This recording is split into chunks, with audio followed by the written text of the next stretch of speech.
Welcome to మన bike నా bike వచ్చేసి పల్సర్ 150. మనకైతే చాలా రోజుల నుంచి అయితే పక్కన పెట్టారంట. వాటర్ అయితే దిగాయి ట్యాంక్ లోకి. మీరు అయితే చూడొచ్చు, ఈ ట్యాంక్ లాక్ అనేది పోయి మనకు ట్యాంక్ లోకి అయితే వాటర్ దిగాయన. దానివల్ల బైక్ అయితే స్టార్ట్ కావట్లేదు. మెయిన్ వచ్చేసి ట్యాంక్ లోకి అయితే డస్ట్ చూడండి ఎలా వస్తుందో. ట్యాంక్ లోదే మొత్తం వాటర్ లో మనకు దుమ్మంతా పడింది. పెట్రోల్ ట్యాప్ మార్చాలి, పెట్రోల్ పైప్ మార్చాలి, ట్యాంక్ లాక్ కానీ మార్చాలి. ట్యాంక్ లాక్ పోయింది, లాక్ సెట్ కానీ మార్చాలి. మనకు మొత్తం చెన్ ప్యాడ్లు కానీ ప్రాబ్లం ఉంది. బైక్ మొత్తం స్టార్ట్ చేయాలన్నారు సారు. బైక్ అయితే చూడండి చాలా రోజుల నుంచి అయితే పక్కన పెట్టారంట. బైక్ అయితే ట్యాంక్ అయితే ఓపెన్ చేసామన్నా. ఆయిల్ అయితే చూడొచ్చు ఎంత బ్లాక్ అయిందో. మొత్తం అయితే బైక్ అయితే జనరల్ సర్వీసింగ్ అయితే చేయాలన్నా. కార్డర్ కాడ నుంచి మొత్తం అయితే మనం అయితే మొత్తం చెక్ చేసుకోవాలి. బైక్ అనేది చాలా రోజుల నుంచి అయితే పక్కన పెట్టారు. మనకు వచ్చేసి బ్రేక్ షూస్, హబ్బులబ్బలు, స్పాకెట్ బేరింగ్ కానీ పోయిందినా, అది కానీ మార్చాలి.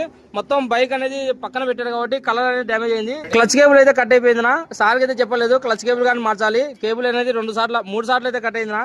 ఇక్కడ కట్ అయిపోయింది. కేబుల్ కానీ మార్చాలి. దీని ఫుల్ వీడియో వచ్చేసి మన ఛానల్లో అయితే పెడతానా. ఓకేనా? మన వీడియో నచ్చితే లైక్ చేయండి, షేర్ చేయండి, మన ఛానల్ని సబ్స్క్రైబ్ చేయండి.